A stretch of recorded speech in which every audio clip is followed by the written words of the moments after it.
Boa tarde, estamos novamente com o programa Está Escrito na Bíblia ou Não?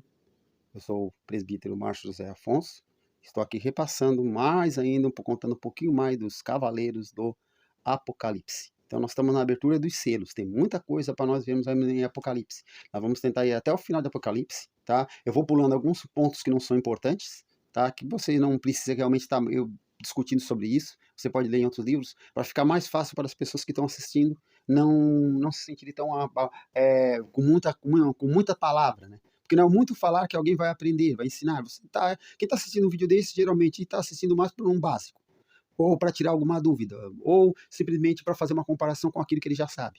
Então eu acredito que você não está realmente aqui para aprender realmente teologia profunda. Você está aqui só simplesmente para dar uma olhada.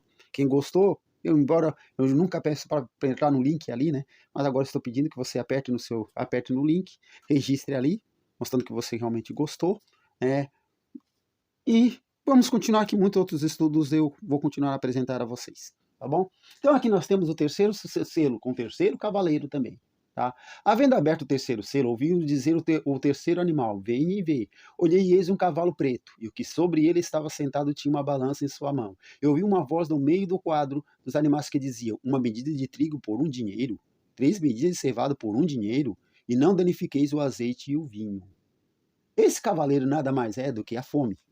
E não precisa ser muito inteligente, porque aonde existe a guerra, sempre a fome vem logo em seguida. Né? Você imagina, se o segundo cavaleiro vai passar a sua espada e vai matar 3,2 bilhões de pessoas, você imagina nesses países o que vai causar? O impacto sobre a agricultura, sobre a alimentação. Nós já vimos isso hoje, mas hoje ainda ocorre de uma forma bem diferente. Hoje é por causa do desperdício mesmo, tá? Não é que nós não temos comida para alimentar a população mundial inteira. Tem comida sim, é porque justamente é a avareza e o desperdício que impede que a alimentação chegue na mão de muita gente. Tá? Como eu sou professor, eu trabalhei com um livro de ciência, e no livro de ciência o autor provou, né? O escritor no livro de ciência provou realmente que há comida para todo que vive no planeta Terra. O problema está na falta de distribuição e o desperdício. Tem gente que vai por ali, eu já trabalhei em um shopping, vejo ali gente começa a comer, daqui a pouco não termina de comer, deixa o resto sobrando. O que faz com aquele resto? Aquele resto vai pro lixo. Se pegasse só o que era suficiente para comer e se alimentar e deixasse o resto para continuar sendo vendido, distribuído e a empresa não tivesse o desperdício, quanto mais poderia sobrar? Os donos daquela lanchonete iriam menos vezes pedir produto, não iriam pedir tanto produto, tá? Iriam pedir menor, como iriam pedir menos produto, sobraria mais produto e até às vezes poderia até baixar os preços do produto. Aí, como começa a grande quantidade de procura, se vence a custa do lucro, né? Mas a guerra traz consigo esse mal. Então aqui você pode notar que esse ser aparece e ele estava sentado, tinha uma balança em sua mão. Olha que esse ser diferencia dos outros. Os outros ganharam alguma coisa. Esse já veio com alguma coisa. Notaram? Ele estava sentado e tinha uma balança em sua mão. Ninguém deu a balança para ele. Ele já veio com a balança na mão, porque a guerra já tinha vindo. Se a guerra já tinha vindo, a fome era algo praticamente automático. Então ele já trazia a fome, né, que viria sobre a terra. E ali, uma medida de trigo por um dinheiro, salário de um dia de trabalho, para comprar uma medida de trigo, coisinha de nada assim, ó. 3 medidas de cevado usado para dar para cavalo, por um dinheiro. Olha a caristia. Olha a caristia que seria, que eles estão vivendo. E não danifiqueis o azeite e o vinho, que eram produtos importantes. O azeite servia até para tratamento de feridas, tá? Até para tratamento de ferimentos, o azeite também era utilizado. Quer dizer, as pessoas tinham que cuidar bem, tinha um racionamento terrível, vai cair sobre a terra. E tem muita gente acreditando que só o reino do anticristo tudo vai ser mil beleza. Não acredita não, é só no começo. O mal vem. Hoje nós já experimentamos o reflexo disso, tá? Para não dizer, a profecia às vezes tem duplo cumprimento. Naquele momento é agora, olha aí. Cavaleiro preto, a fome. Esse cavaleiro representa a fome. A situação ficaria tão crítica que a Bíblia fala que um litro de trigo, né? Não certo, seria 1 quilo de trigo ali. 1 quilo de trigo custaria 1 denário, que era o salário de um dia nos tempos de Jesus. Com esse valor também dava para comprar 3 litros, não sei porque que estão colocando litros, tá? Foi tirado da internet, mas botaram 3 litros. Seria 3 quilos, né? De cevado, um cereal considerado inferior ao trigo. Essa quantidade de comida não daria para alimentar uma família grande. A voz também diz que as pessoas deviam economizar azeite e vinho. Esses eram itens básicos na dieta das pessoas daquela época. Olha só a fome, as crianças que já têm hoje, em determinados países que estão em fome. Em virtude de quê? Da guerra. Guerra civil dentro do país, a fome surge. Governos mal intencionados que entram e procuram controlar a economia, principalmente nos países comunistas. Nós já vimos Venezuela, Argentina, as pessoas já estão passando fome, tá? Tem dinheiro, mas o dinheiro não dá para comprar nada. Não adianta. Não adianta ser cheio de dinheiro se você vai precisar do dobro daquela quantidade. Brasileiro, acorda. Comunismo nunca funciona e não vai funcionar. Só funciona para quem faz parte do governo. Nunca funciona para o povo.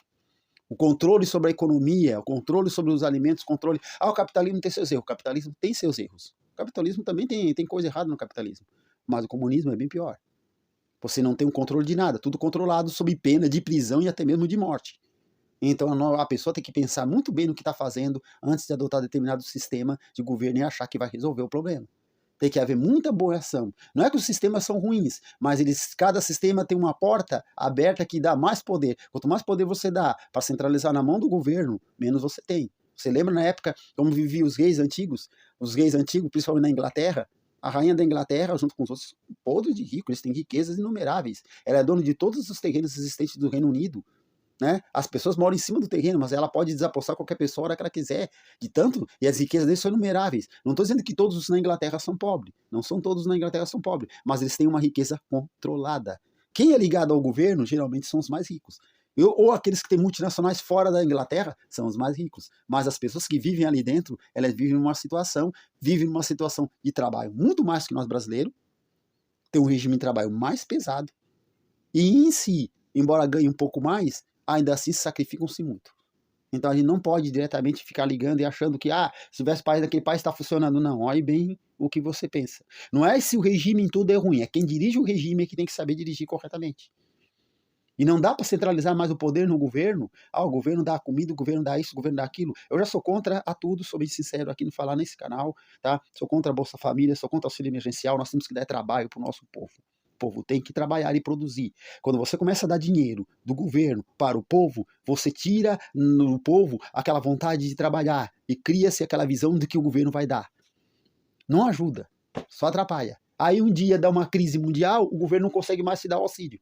E aí você não se preparou para o mercado de trabalho, você não vai estudar, como tem gente que tem um monte de cursos aí, via online, pela internet, que preparam, tem vagas de auxiliar de TI, ou para trabalhar em tecnologia da informação, a parte de computadorização aumentou 500%, mas quantas pessoas querem estudar computação, querem se preparar para o mercado de trabalho, as empresas estão em falta. Aí, mas fico naquilo ali, pegando dinheiro, aí um dia o governo não dá mais, aí fica todo mundo bravo. Nós temos que começar a produzir para crescer, e assim é que nós vamos vencer. Só que agora, nesse momento, foi a guerra que trouxe o sofrimento ao povo dali. Não foi bem o regime, mas a guerra em si, né? Vamos continuar aqui. De acordo com os dados apresentados, a proporção de pessoas afetadas pela fome vinha praticamente inalterada desde 2015, próximo de 8% da população global. Com a crise de saúde e a guerra na Ucrânia, o número saltou nos últimos anos e agora já afetou 9,8% das pessoas no mundo estão em situação paupérrima, passando fome. Principais causas da fome: guerras, ganância, desastres naturais e desperdícios ou desconhecimento dos alimentos produtivos. Tem muito alimento que é jogado fora e a pessoa não sabe que ele tem grande quantidade de substâncias que pode auxiliar no desenvolvimento do ser humano. Ninguém sabe, né? A pessoa pega e joga fora, como a banana. Você pega a banana, come a banana, mas você sabia que aquela parte branquinha da banana ali dentro, ela é rica em fibra? Aquela parte mais rica de fibra está naquela partezinha. Se você tirasse tempo para tirar aquela partezinha que vai para o lixo e colocasse, fizesse um monte daquilo ali, você teria um enriquecimento muito grande, transformasse em farinha, você teria um enriquecimento muito grande de alimentação. Só que a maioria não pensa assim, comeu a banana e joga a casca fora e acabou. Ele não para pensar em outras coisas, né? Então esses são os que afetam, mas naquele período será mais por causa do período das guerras que vão ocorrer no mundo, vai acontecer a restrição. O quarto cavaleiro é o quarto selo é aberto, né? Vem o quarto cavaleiro, e esse quarto cavaleiro é seguido pelo Hades, que é o inferno, ou seguia. Então, esse quarto cavaleiro é fácil muito bem de saber como é que ele é. Havendo aberto o quarto selo, ouviu uma voz. O quarto animal quer dizer, veio e veio, eis um cavalo amarelo, e que estava sentado sobre ele tinha por nome Morte. E o inferno seguia, e foi-lhe dado poder para matar a quarta parte da terra com espada, com fome, com peste, com feras da terra. Engraçado que ele não ganhou nada, porque já tinha começado. Então ele não precisava ganhar nada na mão, não precisava receber nenhum equipamento. Ele já chegou ali, já estava tudo pronto já para ele. E então ele podia, só veio para matar, foi dada a autoridade dele matar. O pior não era só ele matar, ele era seguido pelo inferno. Essas almas que ele ia cefando, ele ia levando elas para o mundo dos mortos, para o inferno. Então ela já passava por ali. E foi dado poder para matar novamente, quarta parte da terra. Olha só, o anjo com a espada na mão feriu a quarta parte da terra. E a morte já veio também para matar a quarta parte da terra. Só que não só com a espada, com a guerra. Também com a fome, que já estava vindo. Com pestes, as doenças. E com as feras da terra, os animais. Vocês sabiam que os animais, ultimamente, andam atacando os seres humanos? Hipopótamos, rinocerontes têm atacado as pessoas porque a civilização está crescendo, está invadindo os espaços deles. A caça também sem nenhuma caça que as pessoas fazem sem nenhum controle também causam problemas, porque tem muitos atiradores que matam o elefante velho. E eles não sabem o problema que tem por matar um elefante velho. É o elefante velho, mais velho, que ensina os mais novos a serem controlados. Então eles têm dentro do grupo do elefante, é o elefante velho que ensina os mais novos com o autocontrole, ao que fazer, como reagir. Se você mata o elefante velho, o que sobra? Os mais novos que vêm se tornam violentos e não têm mais controle, porque eles não têm mais um modelo a seguir. A diferença é essa. Então, muitas vezes a pessoa não entende por que o mal vem. Mesmo no crescimento nosso populacional, estão invadindo áreas de terra onde deveriam estar esses animais.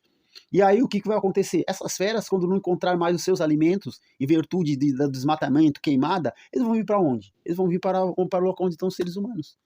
E aí eles também, as feras da terra, também vão atacar o ser humano. Imagina as formigas e outros seres quando eles não encontraram os seus alimentos. De multidões entrando pelos esgotos, dentro a fora, ratos e outros, né? Trazendo consigo as cobras, as maiores tipos de cobras mais venenosas, todas saindo do mato para invadir as cidades porque não estão mais encontrando alimento, porque o homem não tem um controle sobre aquilo que faz. E a guerra também, e a fome, e as pestes, tudo isso também ajudará as feras a virem, a sair do seu local. Porque se explode uma bomba nuclear, queima boa parte do território e gera calor e muito, outros animais tendem a fugir para onde não tem. E se houver uma cidade próxima, eles vão correr para aquela cidade, para escapar. Então, já é uma prova verídica de que esse quarto selo aberto terá consigo a morte. E o pior de tudo, o inferno, o mundo dos mortos o segue. Né? Então vai dizer, levaria, aqui na tradução Hades, né? Ou o mundo dos mortos o segue. Há quem diga que a tradução seria sepultura, e a sepultura o segue, mas daí ficaria uma coisa meio esquisita. Eu estou falando da morte e falando da sepultura ao mesmo tempo. Não fica uma coisa muito boa. Então eu preferi deixar o texto como o texto está. O cavaleiro montado no cavalo amarelo, amarelo representa a doença, simboliza a morte, ou qual o resultado inevitável da ação dos outros cavaleiros. Com a espada, a fome, a peste e as feras, ele leva para o Hades, que a segue, um grande número de pessoas. O pior da morte vem depois. O texto bíblico diz que esse cavaleiro mata através da espada, e essa é uma referência à violência em geral, incluindo conflitos armados, guerras civis, guerras entre nações, etc. Ele também mata as pessoas através da fome, inclusive, frequentemente, violências, escassez de alimentos estão diretamente associadas. O cavaleiro do cavalo amarelo ainda traz a morte através da pestilência. Ao longo dos tempos, a humanidade tem sido castigada com grandes epidemias e mortandades, que em algumas ocasiões chegaram a dizimar uma parcela grande da população mundial. Por último, esse cavaleiro também ceifa vidas por meio de ataques de animais. Olha só, então esse cavaleiro ele traz muitos males. Já sentimos hoje esses acontecimentos. Já estamos sentindo. Agora você imagina naquele período, já que somos futuristas, o que será que não vai acontecer? Né? O que será que não vai acontecer? Quinto selo, vida após a morte. Eu coloquei isso aqui como um espaço, só para vocês entenderem, que tem gente que diz que não existe vida após a morte. Havendo aberto o quinto selo, vi debaixo do altar as almas dos que foram mortos por amor da palavra de Deus, e por amor do testemunho que deram, e clamavam em grande voz, dizendo: Até quando, o verdadeiro e santo dominador, não julgas e vingas o nosso sangue dos que habitam sobre a terra? E foram dadas a cada um compridas vestes brancas, e foi dito que repousasse ainda um pouco de tempo, até que também se completasse o número de seus conservos e seus irmãos, que haveriam de ser mortos como eles foram mortos. Aqui eu entro só em choque com algumas teologias que surgem aí. Primeiro, as que falam do sono da alma. Se esse pessoal está impaciente, é porque eles não estavam dormindo. Então, o sono da alma aqui já não fica muito esclarecido. Se eles estavam impacientes, então eles não estavam dormindo. Se eles tinham alguém reclamar que já passou muito tempo, então eles estavam acordados vendo o tempo passar. Vai ver que a história do sono da alma já não funciona? Como muita gente coloca aí, tem muita igreja que crê no sono da alma. Ah, a pessoa morreu, a pessoa está dormindo. Não nos parece fechar. Essas pessoas estavam bem cientes. Segundo, eles não tinham perdido a inteligência, eles ainda se lembravam que foram mortos por causa de Jesus Cristo. Né? E eles pediam que Jesus viesse. Até você pode dizer, mas que sentimento de vingança, de maldade. Não. A injustiça tem que ser expurgada da terra, gente. Se as pessoas não querem receber Jesus para ser salvo, ele tem que levar a justiça de Deus sobre a vida dele. Nós temos que ser sérios. O que não pode é Deus passar a mão na cabeça do culpado e dizer que o culpado é inocente. A Bíblia diz que o culpado ele não tem por inocente. Então, se matou, se fez mal a um filho de Deus, se fez mal a alguém que crê em Cristo, se os matou, se os perseguiu, se os espancaram, quantos morreram em nome de Cristo desde os períodos romanos até agora, essas pessoas estão lá esperando esse momento de que eles possam dizer até quando o dominador não vai julgar e vai vingar o nosso sangue. Então, o sono da alma que cai terra. Aqui diz que repousassem. Esse repouso não quer dizer que eles voltaram a dormir. Eles ficassem calmos. É como se Deus quisesse dizer, repousem mais um pouco, fiquem calmos aí no lugarzinho onde vocês já estavam. Tá? Até que complete o número dos seus conservos e irmãos que ainda devem ser mortos, que ainda deverão morrer ainda durante esse período ainda, que ainda se manterão ligados a Cristo. Tá? Que estão ligados a Cristo, que ainda morrerão. Então é bom uma coisa você pensar. Não é ser fiel até a morte, é ser fiel mesmo que tenha que morrer. Essa é a verdade do Evangelho. Muita gente ainda vai morrer em nome do Evangelho. Sendo que se você acredita no arrebatamento antes da grande tribulação, nós vemos crentes morrendo em muitos lugares aí. Se você acredita que vão passar metade da tribulação, muitos crentes ainda vão morrer na metade da tribulação. Se você acredita que nós vamos ficar até o final da tribulação, até o finalzinho passar, muitos desses irão morrer acreditando no Evangelho. Tá? Muitos morrerão. Mesmo que haja o arrebatamento só aconteça ou no começo, ou no meio, no fim, haverá sempre aqueles que morrerão crendo em Cristo. Mas não foram arrebatados, ficaram. Sim, mas eles agora estão crendo. Jesus nunca rejeita aquele que volta-se para trás, só que agora a vida deles vai ser julgada. Eles vão ter que, ou eles aceitam, ou eles aceitam o domínio da besta. Quem se deixar marcar pelo número da besta diz que irá para o fogo eterno e não terá descanso nem de dia e nem de noite. O sexto selo, para nós encerrarmos aqui, essa parte. E havendo aberto o sexto selo, olhei e eis que houve um grande tremor na terra. Agora você vê que não tem mais cavaleiros, só os selos. O sol tornou-se negro como um saco de silício. A lua tornou-se como sangue, as estrelas do céu caíram sobre a terra como quando a figueira é lançada de si, e seus figos verdes abalada por um vento forte. E o céu retirou-se como um livro, como se enrola todos os montes e ilhas que foram removidos dos seus lugares. E os reis da terra, e os grandes e ricos, e os tribunos, e os poderosos, e todos os servos, e todos os livres, se escondem nas cavernas, nas rochas da montanha, diziam aos montes e aos rochedos, cai sobre nós, escondei-nos do rosto daquele que está sentado sobre o trono e da ira do cordeiro, porque é vindo o grande dia de sua ira, e quem poderá subsistir. Eu sempre analisei esse texto pensando na bomba nuclear, porque aqui fala que o céu se enrola, né? Mas eu fiquei pensando assim, o que poderia tapar também o sol, e que poderia também tapar a lua, e que também poderia fazer parecer cair estrelas do céu. A bomba nuclear em si, ela joga muito calor e fogo, né? Mas não joga tão esparsa como um vulcão. E se nós pensássemos que nessa abertura de selo, todos os vulcões que não estavam em erupção entrasse em erupção. Eles jogam grande quantidade de pedras. A fumaça deles são capazes de tapar os céus. E essas pedras poderiam ser interpretadas como as estrelas caindo do céu. Nós sabemos que as estrelas estão a milhões de quilômetros, mas João não sabia disso. Ele contava conforme ele via. Não é? E pelos homens se esconderem dentro das montanhas seriam os abrigos subterrâneos. Mas quando é uma bomba atômica, o abrigo subterrâneo funciona muito bem, mas não funciona contra um terremoto criado por um vulcão. Ele já tem maior quantidade de problema. Por quê? Porque ele abala por baixo da terra.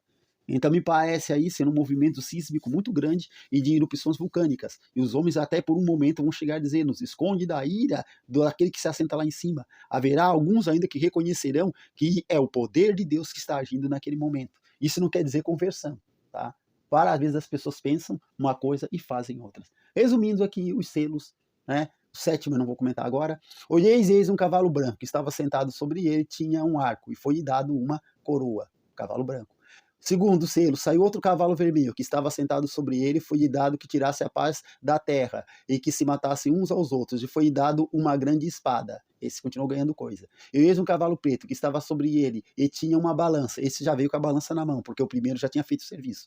E eis um cavalo amarelo, e que estava sentado sobre ele, tinha por nome a morte, e o inferno o seguia, e foi dado o poder para matar a quarta parte da terra. Vê que o cavalo já vermelho já fazia isso, já iria fazer isso, já iria matar a quarta parte. E esse aqui também já veio matar a quarta parte da terra com fome, com peste e com feras. E vi debaixo, no quinto selo, foram vistas as almas debaixo do altar, ter sido mortos por causa da palavra de Deus e por causa do testemunho que deram de Cristo. Hein? Mau testemunho não leva ninguém para o céu. Então, se você está dando mau testemunho, você não faz parte desse grupo, nem fará, tá? E eis que houve um grande tremor na terra, o sexto selo, e o sol tornou-se negro. Não é que o sol tornou-se negro, é porque ele está olhando a perspectiva entre da terra para o sol, tá? Olhando da terra para o sol, a nuvem realmente tapando, ele vai pensar que o sol escureceu, porque naquela época eles acreditavam que o sol era preso na atmosfera. Então nós temos que entender que ele está falando a linguagem dele, tá? E todos esses selos terão seu cumprimento. Já vemos parte desse cumprimento atualmente. Naquele momento da abertura do selo, ele se tornará muito mais profundo. Na próxima, então, nós continuaremos estudando Apocalipse. Nós veremos o sétimo selo. O que aconteceu com o sétimo selo? Nós passaremos pelo sétimo selo e entraremos nos anjos que irão tocar as trombetas. E aí nós veremos a trombeta, que é uma expansividade do que já começou nos outros. Os selos, por dizer, ele deu o estupim. Soltou. As trombetas é o cumprimento real do que os selos já iniciaram. Por isso que você vê que os selos vão começar, que as trombetas começam pegando um terço de cada coisa. É a continuação do que estava ali. E depois vai ampliando até nós chegarmos nas taças. E já não pegam mais metade de nada, já pega tudo. E aí toda a terra começa a passar por todos os acontecimentos de ocorrência. Que Deus abençoe você. Até a próxima.